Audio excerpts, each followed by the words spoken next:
today we are here with Dr. Curt Rom. So Dr. Rom, what position do you hold in your horticultural organization? Okay, I'm the interim dean of the Graduate School in International Education at the University of Arkansas.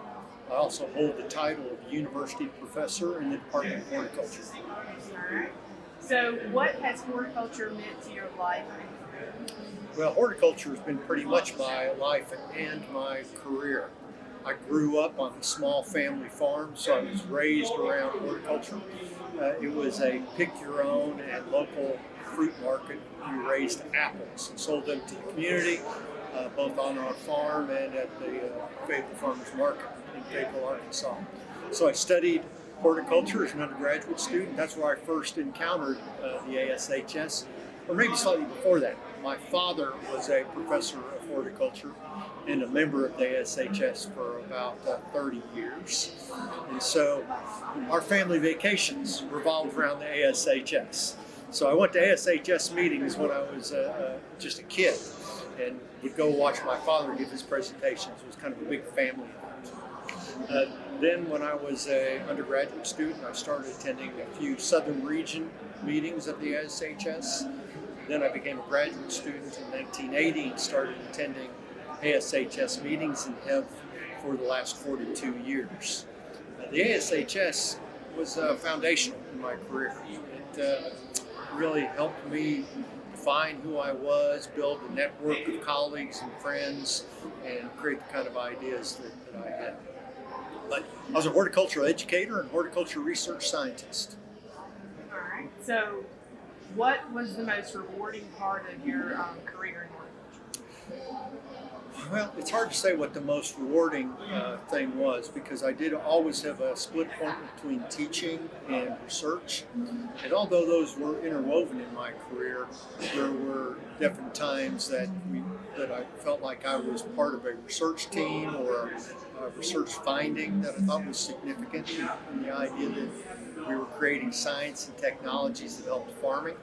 My research was always very, very applied and, or had practical implications along the way, or was foundational to practical implications.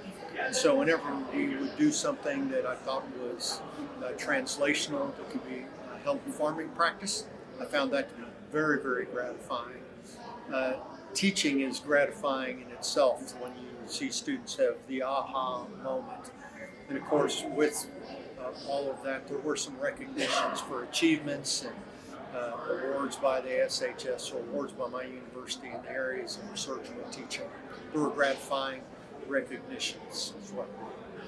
So you've already said you've been a member for a very long time of ASHS. So, how did it influence your career, and what would you tell young members about joining ASHS? I think the most important part first would have been the networking and the idea that I created a peer group of colleagues that I could bounce ideas off of, whether they were my research ideas or my teaching ideas and teaching strategies.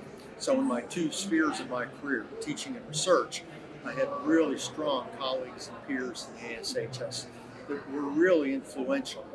And quite honestly, when I was young in my career, there were some of what I considered at the time, and I still consider them, giants of horticulture that I felt really took me under their wing.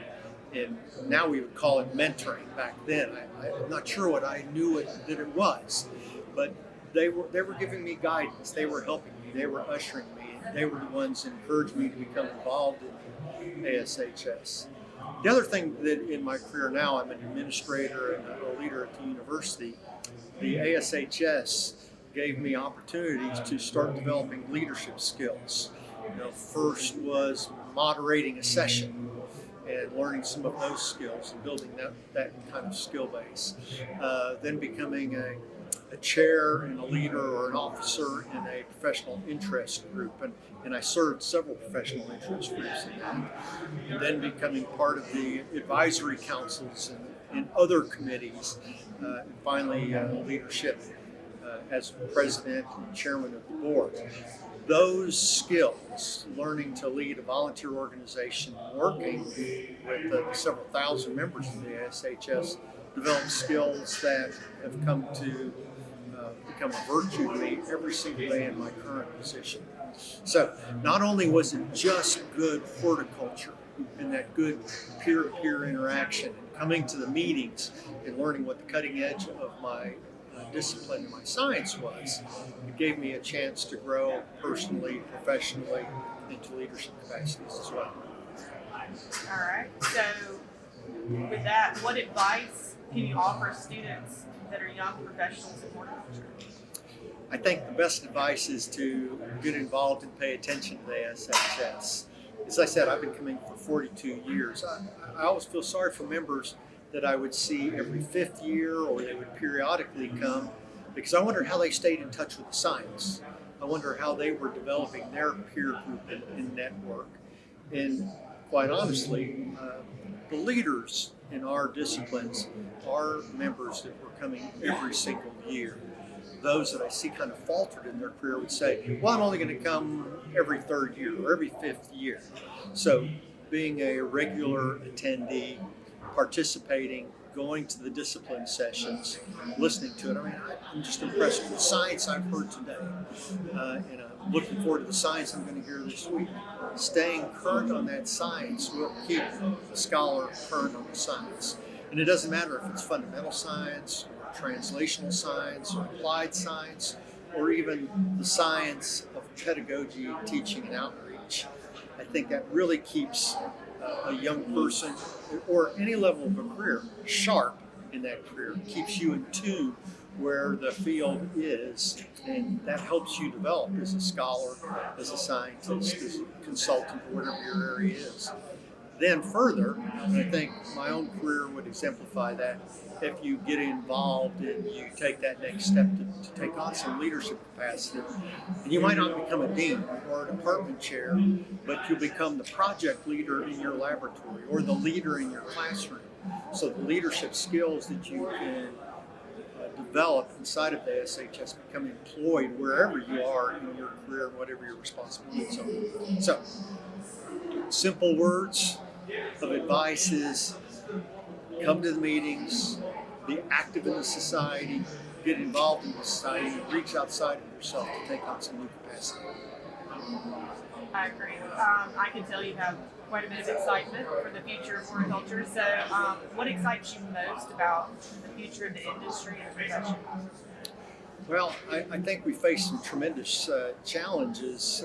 We have climate change, and I think it's a significant challenge. It's going to push us and push our understanding of plants. It's going to make us develop new plants. We're going to have to study our systems, our production systems. We're going to have to better understand down at the molecular level or cellular level how plants perform, the kind of environment that we're going to be facing.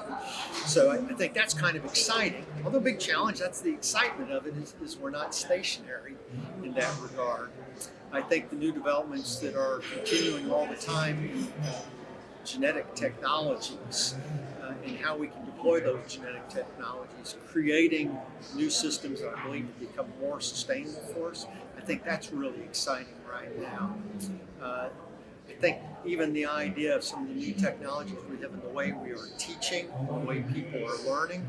I believe that the pandemic was a phase shift in the way we interacted with each other. And I think that phase shift, the deployment of technology and how we're communicating and how we're learning is really exciting as well. So I should feel like that we're in the cusp of some real exciting times. You know, we're not anywhere close to an endpoint in our knowledge and our discovery in plant science and how we can create science for special purpose.